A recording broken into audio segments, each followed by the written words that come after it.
بسم اللہ الرحمن الرحیم۔ جیسا کہ آپ سب جانتے ہیں کل لاہور پولیس نے جس طرح کے تشدد کیا ہمارے ورکرز پر، اور لاہور پولیس نے کل پھر بلو بٹروں کا کردار ادا کیا، رپورٹڈ حکومت اور وہاں پہ جو نگراں حکومت ہے، آج جیسا کہ انہوں نے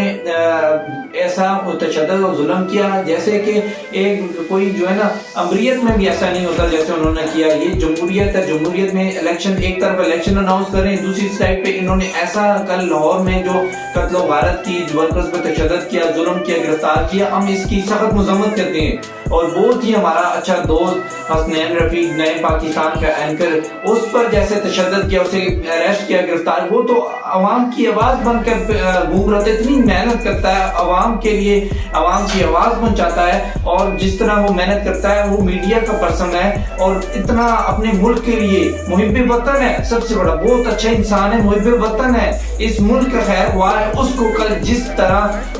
گرفتار کیا، ہم سخت الفاظ میں مذمت کرتے ہیں اور اپیل کرتے ہیں کہ فوری طور پہ حسنین رفیق کو بھی اور تمام پی ٹی آئی کے ورکر سپورٹرز کو رہا کیا جائے اور اس ظلم سے بچ کیا جائے، اور یہ سازشیں اور ظلم کرنے سے نکلو، الیکشن کراؤ، اور الیکشن کرانا ہی حق ہے، اور انشاءاللہ الیکشن ہو کریں گے۔ 30 تاریخ کو الیکشن ہو کریں گے، سپریم کورٹ نے آرڈر دیا، حکم دیا، الیکشن ہو کریں گے، لہٰذا ان سازشوں سے نکلو اور الیکشن کرو۔